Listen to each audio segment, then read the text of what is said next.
Auzubillahiminash-shaytanir-rajeem. Bismillahir-rahmanir-rahim. Welcome back, dear students at Punjab Group of Colleges, Narowal.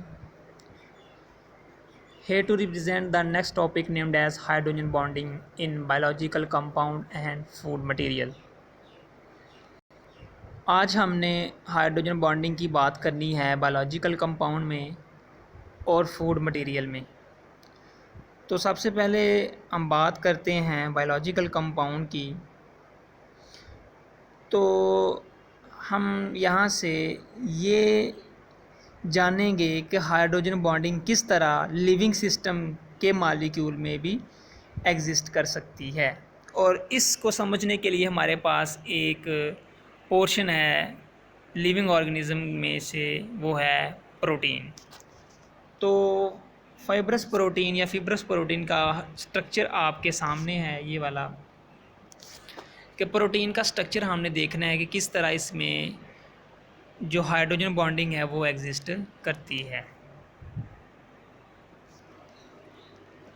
तो बच्चों, आप लोगों को ये पता है कि जो प्रोटीन है ये long chain of amino acid है, और ये एक दूसरे के साथ कॉइल्ड हुए हुए हैं वन टू अनदर।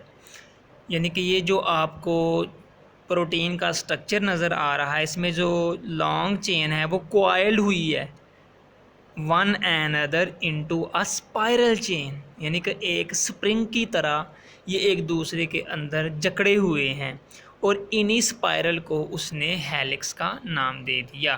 यानी कि ये जो आपके पास फाइब्रस या फिब्रस प्रोटीन का स्ट्रक्चर आपको नज़र आ रहा है, इसमें क्या है कि एक स्पाइरल चेन की तरह एक दूसरे के साथ कॉइल्ड हुए हैं और एक दूसरे के साथ कंप्लीटली जकड़े हुए हैं, और इन स्पाइरल शेप को उसने हेलिक्स का नाम दे दिया।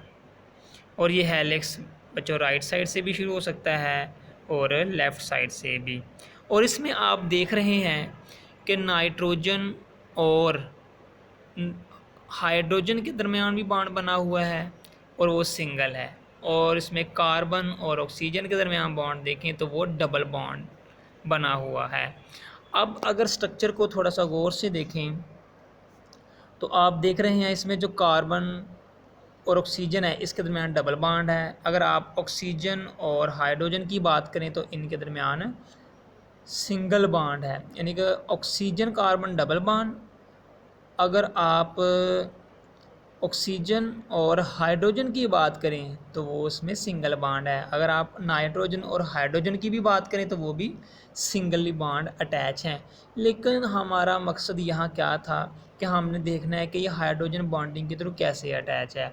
तो देखते हैं। तो बच्चों, आपके सामने ये जो पिक्चर आपको नज़र आ रही है, इसमें देखें कि जो ऑक्सीजन और हाइड्रोजन है इनके दरमियान एक डॉटेड लाइन शो की गई है।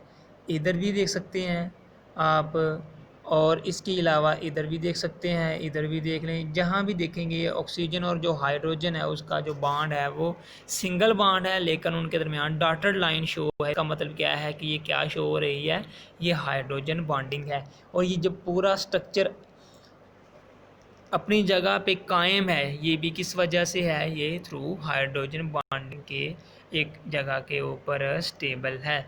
तो ये जो मैंने यहाँ सर्कल की है, ये इसका मतलब क्या है कि ये क्या है, हाइड्रोजन बॉन्डिंग, जिसके थ्रू ये आपस में जुड़े हुए हैं। और अगर कहता है कि एक्सरे स्टडी के बारे में हम बात करें तो एक्सरे एनालिसिस किया गया तो उससे पता चला कि ये जो एक स्पाइरल है, या ऐसे कह लें कि ये जो एक हेलिक्स है वो कंसिस्ट है 27 अमाइनो एसिड। कितने अमाइनो एसिड है एक टर्न के अंदर? 27।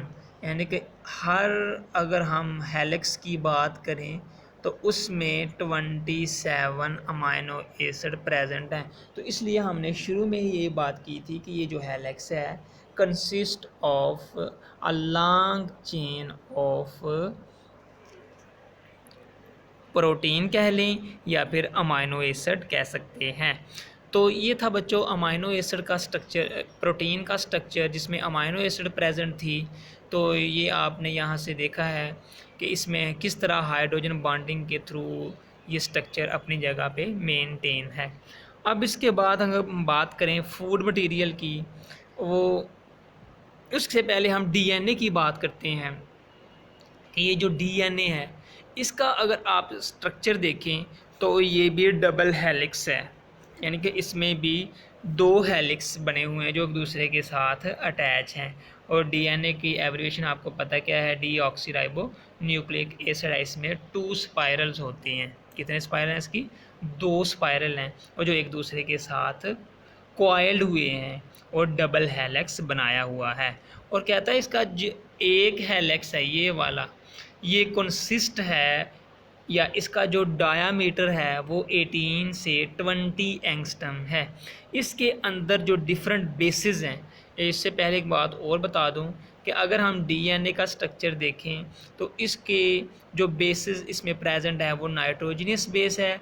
और अगर इसके हम बैकबोन की बात करें तो वो कंसिस्ट है शुगर और फास्फेट से, यानी कि ये शुगर और फास्फेट से मिलके बनी हुई है इसकी बैकबोन। और अगर हम इसकी बेस की बात करें, इसमें बेसिस कौन सी प्रेजेंट हैं, तो वो नाइट्रोजनियस बेस है। और अगर इन हेलिक्स के अंदर बात करें कि इसके अंदर क्या मौजूद है, तो इसमें आप देख रहे हैं जो सी है वो जी के साथ ट्रिपल बॉन्ड उसने बनाया हुआ है। और सी का मतलब क्या है, ये साइटोसिन है। और जी का मतलब क्या है कि ये गवानीन है। बायो में आप डीएनए का स्ट्रक्चर जो विलियम क्रुक्स ने दिया था वो आप बड़े अच्छी तरह से पढ़ेंगे। वाटसन ने, इसमें एक साइंटिस्ट और भी था वाटसन क्रुक मॉडल, आप पढ़ेंगे बायो में ये कि उनका ये मॉडल था जिन्होंने ये मॉडल पेश किया डीएनए का। तो उसमें कहता है कि जो साइटोसिन और गवानीन है ये एक दूसरे के साथ ट्रिपल बॉन्ड के साथ अटैच हैं। और अगर हम एडेनिन और थायामीन की बात करें, थायामीन की, तो वो डबल बॉन्ड के साथ अटैच हैं जिस तरह आप ये देख रहे हैं। यानी कि सी जी के साथ ट्रिपली बॉन्ड है और ए टी के साथ डबली बॉन्डेड है। और इसी तरह फिर आगे ये चेन चलती रहती है, एक साइड पे सी तो दूसरी साइड पे जी। यानी कि सी का मतलब क्या है, साइटोसिन, और जी का मतलब क्या है, गवानीन। ए का मतलब क्या है, एडेनिन, और टी का मतलब क्या है, थायमीन। तो ये एक दूसरे के साथ ट्रिपल और डबल बॉन्ड के साथ अटैच हैं। अब ये जो ट्रिपल और डबल बॉन्ड बनाया हुआ है इसको भी हमने डॉटेड लाइन में शो किया। इसका मतलब क्या है कि ये किसको शो कर रही है, हाइड्रोजन बॉन्डिंग को। तो हम कह सकते हैं कि जो डीएनए का स्ट्रक्चर है डबल हेलिक्स, वो भी किसकी वजह से ही मेंटेन है, वो भी हाइड्रोजन बॉन्डिंग की ही मरहून मिन्नत है। तो इस तरह अगर आप दूसरे स्पाइरल्स की बात करें तो उसमें भी आप देख सकते हैं कि किस तरह एडेनिन, गवानीन और थायामीन प्रेजेंट हैं, जिसकी वजह से इसके अंदर जो हाइड्रोजन बॉन्डिंग है तो ये स्ट्रक्चर पूरा का पूरा मेंटेन है। तो हम देखते हैं इसका जो पॉइंट्स लिखे हुए हैं, एक ये है कि कंसिस्ट ऑफ 2 स्पाइरल चेन, एक राइट साइड पे और एक लेफ़्ट साइड पे है।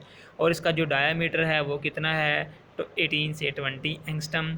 और ये किस के थ्रू आपस में लिंक्ड हुई हैं, ये हाइड्रोजन बॉन्डिंग के ज़रिए आपस में जुड़े हुए हैं। और अगर हम इसके बाद बात करें फूड मटेरियल की, वो हमारे नेक्स्ट टॉपिक पे जाएं और इसके साथ हमारा जो दूसरा पेज है वहाँ आ जाएं, hydrogen bonding in paints, dyes and textile material. इसमें अगर हम बात करें फूड मटेरियल की, तो फूड मटेरियल में जो कार्बोहाइड्रेट्स हैं, इसमें जो ग्लूकोज है, फ्रुक्टोज है, सुक्रोज है, ये भी किसकी मरहून मिन्नत है, हाइड्रोजन बॉन्डिंग की। इसका मतलब क्या है, इसमें भी कौन सी चीज़ प्रेजेंट होती है, इसमें भी हाइड्रोजन बॉन्डिंग प्रेजेंट है। तो हाइड्रोजन बॉन्डिंग किस वजह से है, क्योंकि इसके अंदर OH ग्रुप शामिल होता है। कौन सा ग्रुप इसमें शामिल होता है, OH ग्रुप।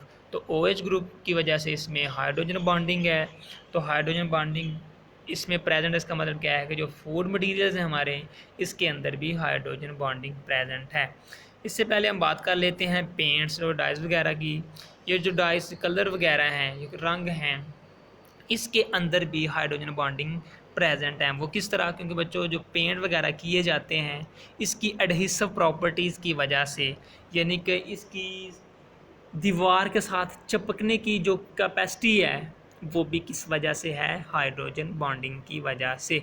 या फिर आप कह सकते हैं कि ये जो हम पेंट या कलर वगैरह करते हैं या किसी चीज़ की हम पेंटिंग करते हैं तो वो उसके साथ अटैच हो जाती है, तो ये भी किसकी मरहून मिन्नत है, हाइड्रोजन बॉन्डिंग के। इसके अलावा अगर हम गिल्लू या फिर हनी की बात करें तो ये भी चिपकने की सलाहियत रखती है, ये भी स्टिकी हैं, तो इसका मतलब क्या है कि इसमें भी क्या प्रेजेंट है, इसमें भी हाइड्रोजन बॉन्डिंग प्रेजेंट है गिल्लू और हनी में। अब हनी से आपने हनी सिंह ही मुराद नहीं लेना, बल्कि ये हनी का मतलब क्या है, यहाँ शहद है, यानी कि उसकी जो नेचर है वो स्टिकी है। और अगर थर्ड वन पे हम बात करें इसकी क्लॉथिंग की, जो कपड़े वगैरह हैं इसमें जो नेचुरल फाइबर है, कॉटन, सिल्क वगैरह या आर्टिफिशियल फाइबर हैं, ये भी किसकी मरहून मिन्नत है, हाइड्रोजन बॉन्डिंग की। इसमें भी hydrogen bonding vital important role अदा कर रही है किसमें, थ्रेड मेकिंग मटेरियल्स में। इसके अंदर जो छोटे छोटे धागे बने हैं, धागों से ये जो कपड़ा बना होता है, जो कॉटन वगैरह या दूसरा किसी किस्म की जो फाइबर हैं, ये सारे के सारे आपस में एक दूसरे के साथ हाइड्रोजन बॉन्डिंग के ज़रिए जुड़े होते हैं, जिसकी वजह से इसकी जो रिजिडिटी है या जो टेंसाइल स्ट्रेंथ है वो इंक्रीज़ होती है। और इसकी रिस्पॉन्सिबल फिर कौन होगी, हाइड्रोजन बॉन्डिंग। तो आपने देखा कि किस तरह हाइड्रोजन बॉन्डिंग फूड मटेरियल में, क्लॉथिंग में, पेंट्स, डाइस और टेक्सटाइल इंडस्ट्री वगैरह में किस तरह इसका अहम रोल रहा है। तो इससे क्या पता चलता है कि हमारे पास कोई भी चीज़ है जो हम रोज़मर्रा ज़िंदगी में इस्तेमाल कर रहे हैं, वो सारी की सारी किसकी मरहून मिन्नत है, वो सारी की सारी हाइड्रोजन बॉन्डिंग की ही मरहून मिन्नत है। तो ये था बच्चों हमारा आज का topic. I really wish you people get something from here and thank you for this time.